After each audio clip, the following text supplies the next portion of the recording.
Welcome! I'm Johan and Lincoln. And I'm Lincoln Murphy, and this is Impact Weekly. We're here to help you make your customers successful. Each week, we answer your most pressing customer success management questions by relying on our years of experience with companies around the world. Let's get this going.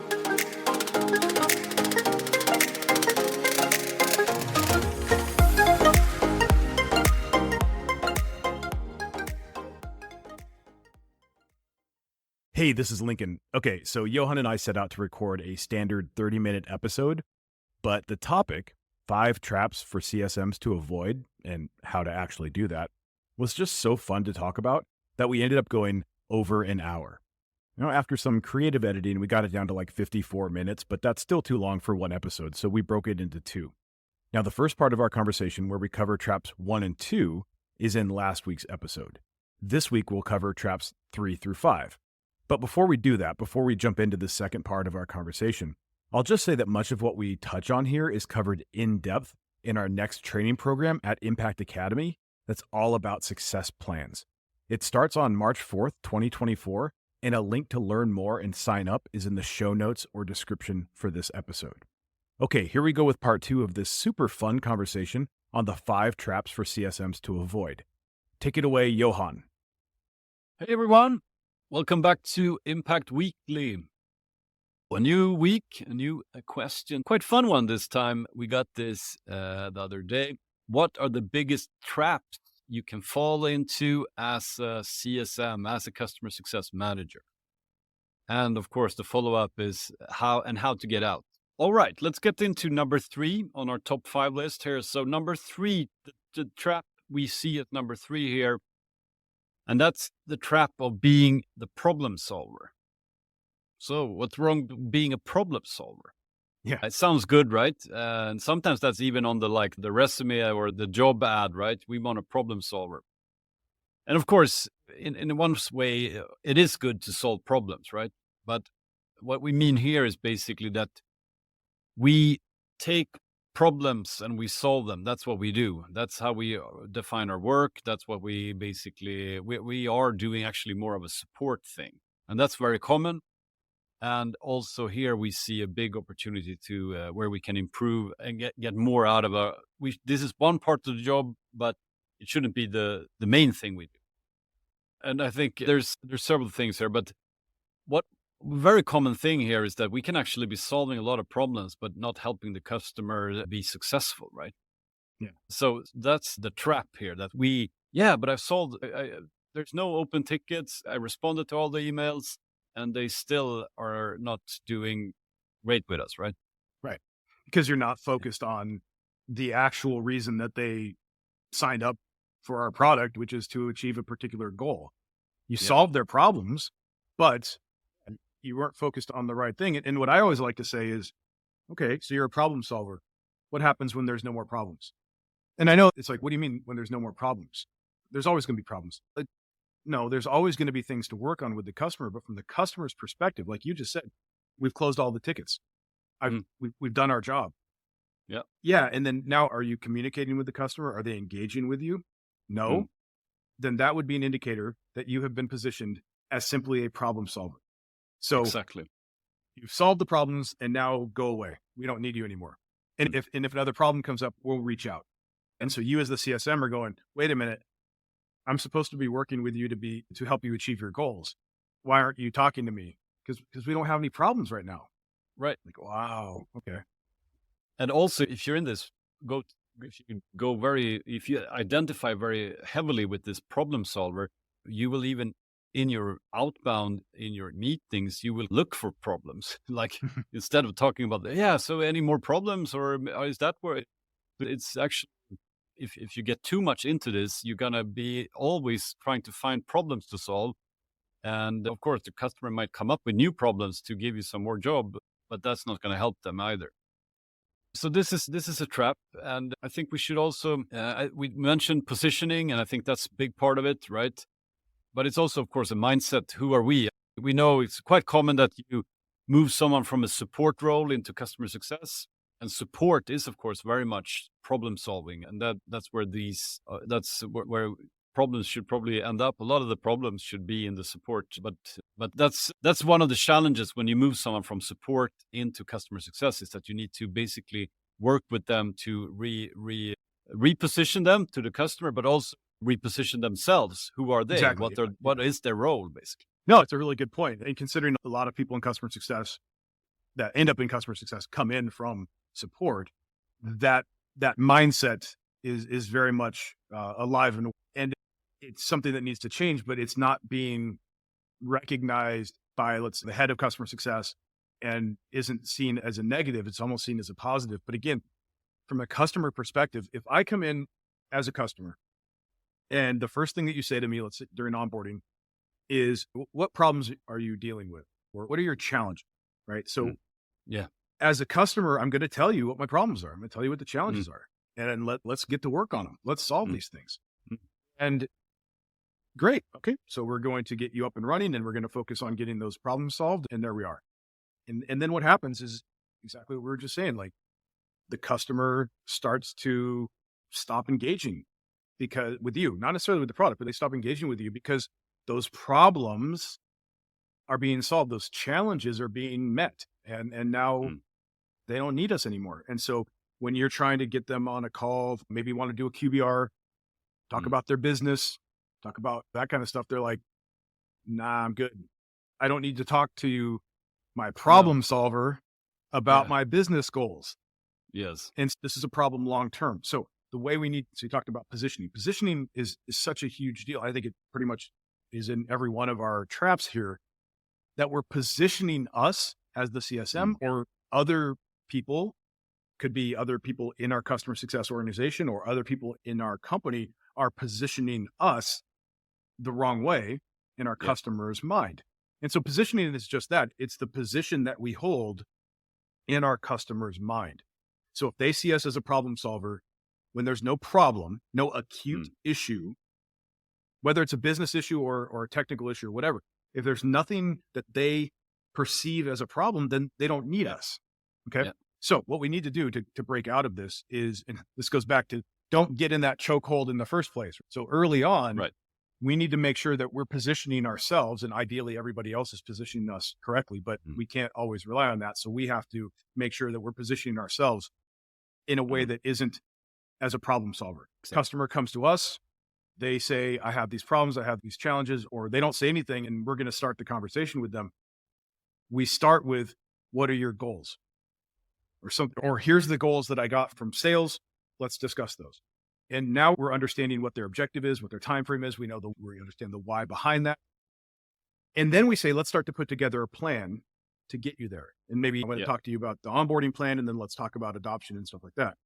Yeah. At that point, usually organically, their problems will come up. Exactly. The challenges that they've been working through in the past, or that they might have now, will come up. And if they don't, you can ask about them then.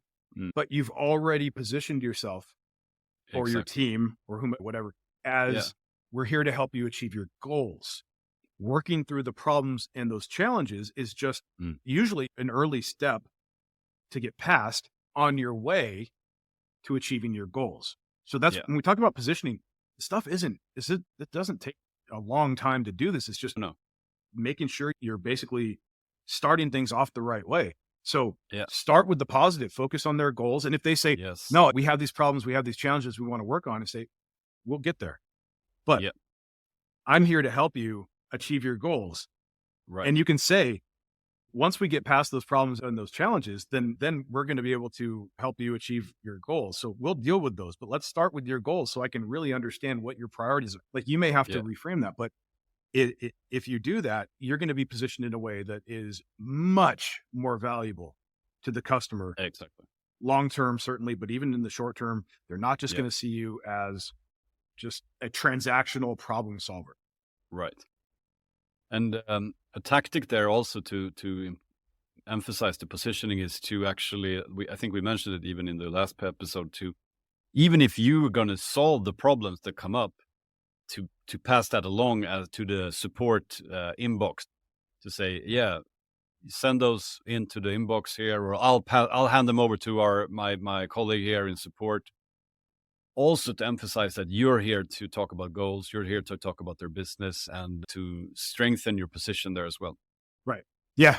So yeah, in the startup episode, we talked a lot about some different tactics there. And yeah, basically having them go to a support inbox, even if you're the one that later on in the Actually day, does it. right after Yeah. lunch, you go work the support inbox. They don't need to know that.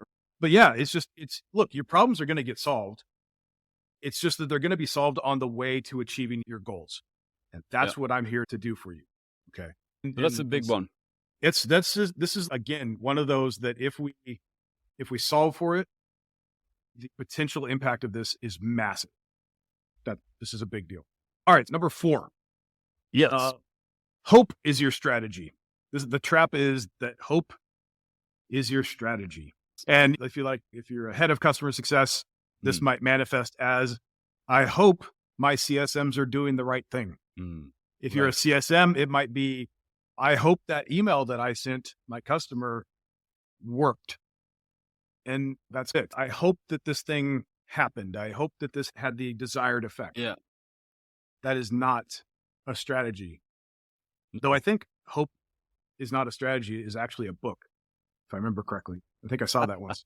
Yeah. So we didn't, we're not trying anything. We didn't coin that. We didn't coin that. It's not a strategy. Yeah. And this is common. Yeah. I think this is very, this is one of these hard, or when you meet the real world-class customer success manager, when you meet someone that has true experience, you will see them doing things differently here. And so this is one of these things that you need to remind yourself of this. And I think this is also one of these traps and game changers, if you want, to how you work and what you do. And you will also see how a real world-class customer success manager, they will not spend time on things that don't make a difference. And if you hope if you hope things are working, you don't know what's working. So you hope the mail worked, you hope the QBRs worked, you hope the meetings worked, but you don't know. And if you don't know, you can't focus on the things that really matter. Right. So it's a big one. It is. And just to be really clear, when we say you're hoping and you're not really sure, what we mean is you're not data driven. There's no clear measure of success. You send that email, you hope it works. What does that mean? What does works mean? So no actual measuring of progress or engagement.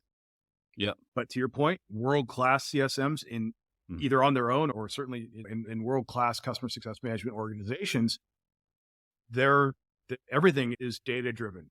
Everything has clear measures of success. Yes. And honestly, in those organizations, if there's not a clear measure of success, things are not done. Because why would we do something where we don't know if it's going to be successful? So if you can't measure, then it's something that you shouldn't be doing anyway. It doesn't mean that, look, let's be honest, it doesn't mean that you're always going to get the measurement right. Things are going to change, but at least you have at the very least a hypothesis going into this. So this is how we're going to measure success. But very often in, we'll say, non-world-class customer success organizations, right, or certainly those that struggle, there's none of that. Like we're doing things just to do the thing. Yeah. And we don't know if it's working. So that's what we mean by hope is your strategy. I have a good example.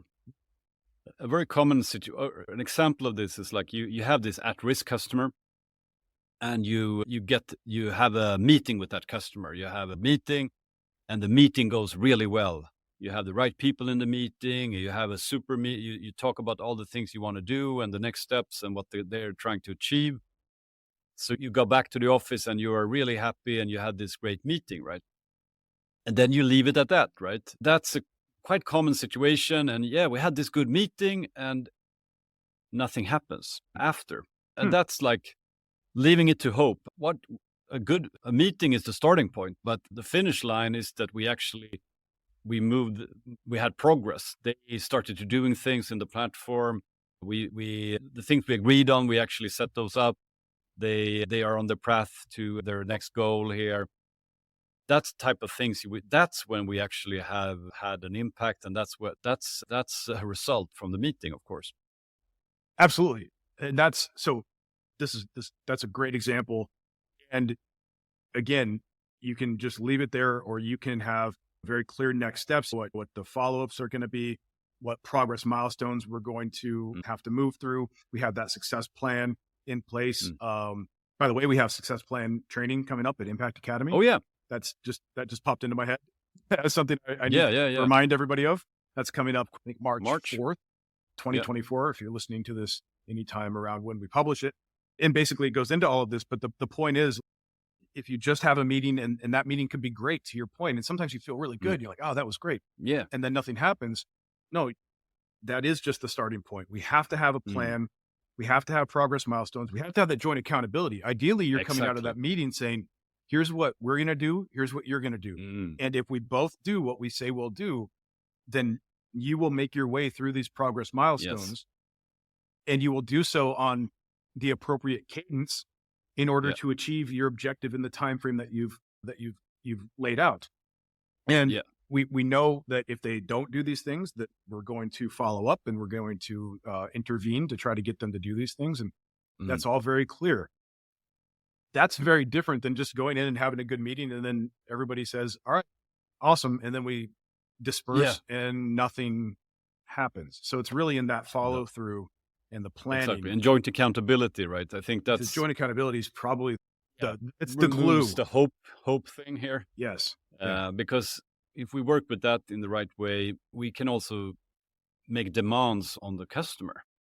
And we will know if they commit to those and if they follow through on those, we are making progress. And this is where the trap is as well, that we leave the meeting on good, maybe a little bit of this people-pleasing thing as well. We are happy. We had a great meeting. We are friendly. It was a good discussion. But we didn't make the joint accountability happen in the meeting. And that's when then we rely on hope that things is going to come together, right? Yeah. And I'll tell you, it's very difficult to have a meeting that seems great. To your point, it may seem great, but you didn't have that objective confidence. So you were doing a lot more people pleasing. You were making promises that you can't do, or making commitments for your team that they can't do because you're in people pleasing mode, because you don't have that objective confidence. But you come out of the meeting and you realize, oh man, we didn't really create a plan. We didn't set joint accountability. So now you try to circle back with them, as it were, to set those things in place. And it's lost. It's not going to work because everybody's gone on to other things. You needed to do that in the meeting, but you didn't because you hadn't prepared. And then because you hadn't prepared, you don't have that objective confidence and blah, blah, blah. So it's really critical that we're thinking of these things going into these meetings, and that we just have to recognize, to finish out this fourth item here on the list, that am I going into this with just hope? Or do I have a very clear plan?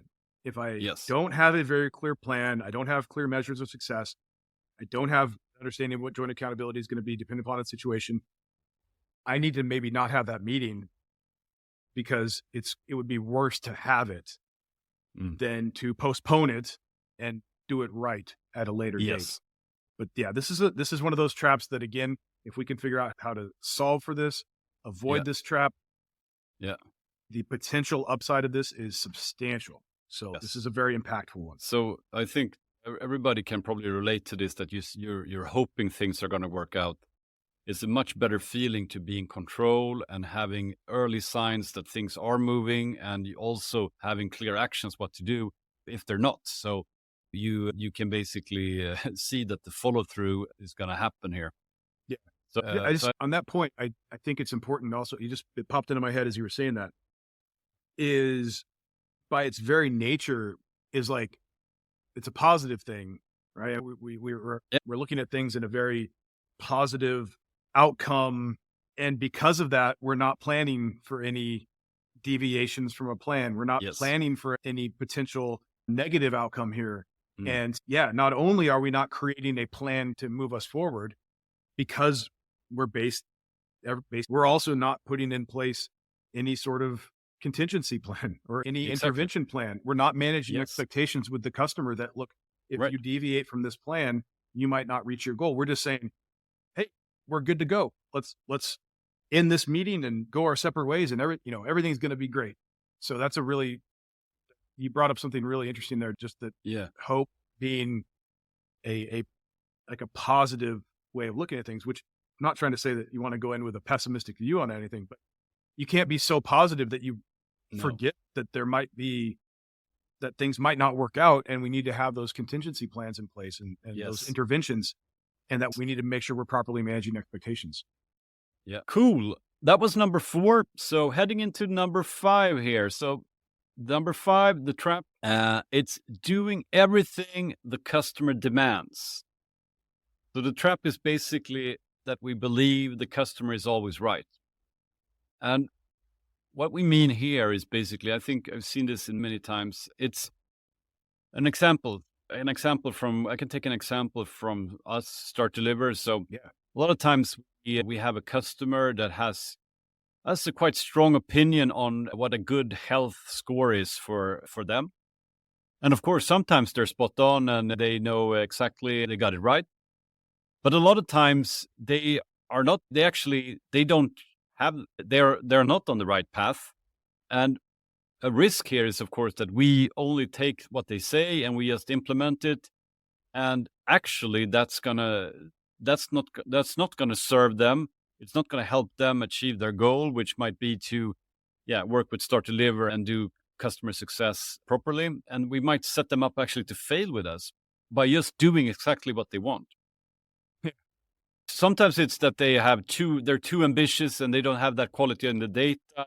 Sometimes it's that they are too simplistic and they don't they only track a very simple metric that's not going to tell the full story. So I think this is quite common. I've seen this in previous companies and a lot of other of our customers as well. Just doing exactly what the customer demands, it's a trap as well. Absolutely. And I appreciate your example there. I think it's always good to hear like what specific examples. Obviously, I think what you're talking about there is very interesting because from a customer success standpoint, like we all know what you're talking about with the health score. And so you're also talking about this as a vendor in the space. Like this is something people are coming to you with oftentimes with a very clear idea of what they want, but that doesn't necessarily mean that clear idea of what they want is what they need. And so lots of the other traps that we've talked about here also come into play here, right? Objective confidence, being able to make sure that we know we're going into our meetings with this customer prepared. We're going through a good goal discovery process with them. We really understand what they're trying to accomplish. We're not starting with, so in goal discovery, there's all these different questions that you basically ask to understand what the customer is trying to achieve. And then at that point, then you can tell them how you're going to achieve it. Yeah. But what we like to say in Impact Academy is everybody wants to start with the how. Exactly. So we forget these other things. What are you trying to accomplish by when and why does it matter? Let's just start with how, the tactical approach. And the thing is, we all want to start there. Yeah. We want to on the vendor side, the customer wants to start there. In your situation, it would be very easy for a customer to come in and say, I want to implement a customer health score. And this is what I want. And for you to say, awesome, we can do that. Let's go. And you make it work. And the customer is happy and you're happy. And you both go your separate ways. Basically, they start using your product. And then at renewal, you get the news that they're not renewing. We were hoping it worked. Right? Yeah, you hoped it. What do you mean? Where are you going? Oh, that health score was terrible. It did nothing for us. And we left you a negative 3-star review. Like, what? But we did what you wanted. So this is why we have to say, even if a customer says, hey, this is what I want, you say, all right, cool. Here's what we're going to do though. And humor me here. I want to start more. Let's take a few steps back. I want to really understand what you're trying to accomplish. And I want to understand why that matters to you. If it's something specific like a health score, it's cool. Let's go back to why do you want this? What are you going to do with this information? Because they might say, I'm going to use this to save our customers that are at risk.